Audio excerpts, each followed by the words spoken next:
Hi parents, this is Miss Garcia and I wanted to film a quick video updating you on what diagnostic testing is going to look like for your child over the course of the next 2 weeks.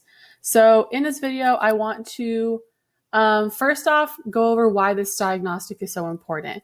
So this diagnostic test that we're taking this week and next week is going to help inform decisions for next year. That is the biggest thing that I want you to take away from this. It is a piece of information for the school, for your child's teacher next year. So meaning that it'll understand what your child already knows and then what they need to learn for next year. Okay? And it's a chance for your child to get to show what they've learned in my class throughout this year. It is not, and I really want to stress this, it is not used for a grade or used for retention. So this has no placement in my class or in retention purposes. It is just to inform decisions for next year. Because of that, this test is designed so that your child will struggle through it. Pause, let me kind of explain what that means. It means that this test is adaptive. Your child's going to see questions they will not know the answers to, and that's okay. Your child will see questions they don't even know how to answer because they haven't learned them yet. So that is one thing I really, really want to stress here is that the test is designed to see what is your child learned this year and what is their level going to be for next year. So it's going to give them questions that they may not know and they're going to struggle through it. That is the design and the nature of the test. It is designed to frustrate them and push their child, but also that we can determine what they have and what they have not learned. So the big and most important slide that I want to go over here is that, as we all know, this is a new time for everything, especially in terms of education. And the way we're going to have to administer this diagnostic test is going to look a little different. So this is a very important slide. So testing for iReady is going to take place during a window. Students will have to log on from 1 to 2 p.m. on the following days. So if you see here, they're going to be testing for reading this week. So Wednesday, Thursday, and Friday of this week from 1 to 2, they'll be taking their reading diagnostic. The following week, next week, same days, Wednesday, Thursday, and Friday, at the same time from 1 to 2 p.m., they'll be taking their math test. So as you can see, I put in the cloud, your child will have 3 hours to complete their diagnostic for each subject. So 3 hours this week, 3 hours next week. The main thing here, and this is really unique, is that students are going to need to be on a device with a working microphone and a device with a working webcam. And I'm going to explain why, they need to be connected on a video call. So the way this test is going to be administered is I'm going to be proctoring and I'm going to be monitoring the students' testing and how I'm going to be doing that. But this is all because of the district. The district is requiring us to do this. Your child must be connected on a video call where I can see their screen, I can see their faces, I can hear their sound, so ensure that they're working independently.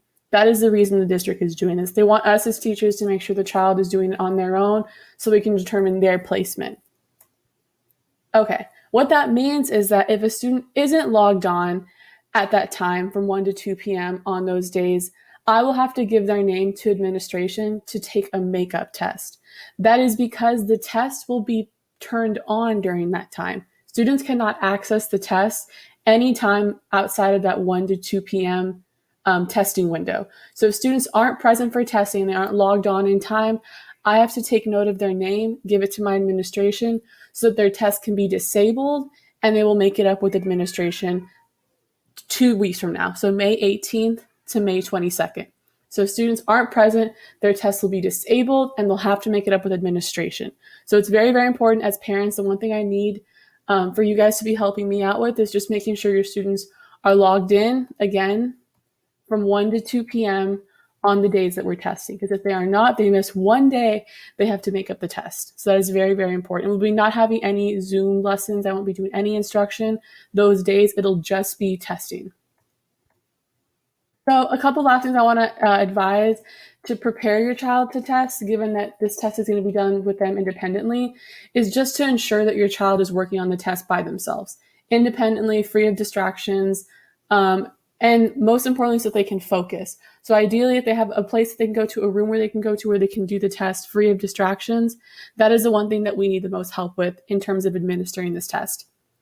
Last thing, and the most biggest thing, is to ensure your child is logged in at the designated time, ready to test. So just one more time to reiterate, From my parents, I really just need help with these three things.